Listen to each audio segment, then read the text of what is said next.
Niavaka ny noelin'ny mpiasa teo anivon'ny Ministera eo anivon'ny fiadidianan'ny repoblika izay misahana ny fambolena sy ny fiompiana.Akoatran'ny fizarana izay efa mahazatra nisy ny seho Niavaka natolotra izy ireo. Tsy adinon'ireo tompona ndraiky mpanjakana ireo mpiasa eny anivon'ny Ministera tsirairay amin'izao akatoko ny fankalazana ny fetin'ny Noely sy ny taom-baovao 2024 izao.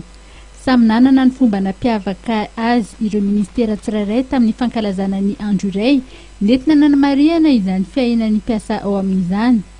Raha ny teto amin'ny Ministera eo anivon'ny fiadidianan'ny repoblika misahana ny fambolena sy ny fiompiana dia fanentanana nanehoana ny fiarahamientan'ny mpiasan'ny ministera no naseho.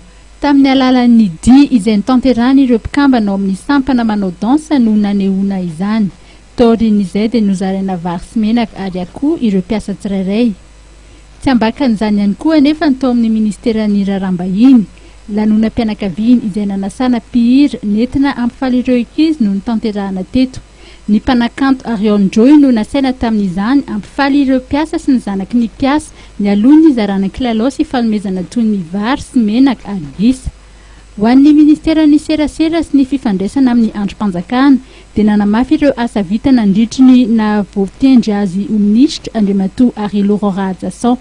Anisan'izany ny fampitaovana ireo faritra sy distrika manerana Madagasikara amin'ny hainao manjery-mpanjakana. Fotoana ihany koa namariparitany sy nanafarany ireo mpiasa eo anivon'ity Ministera ity amin'ny fanajana ny asa manoloana ireo fanamby miandry ny firenena amin'ny taona 2024 iny.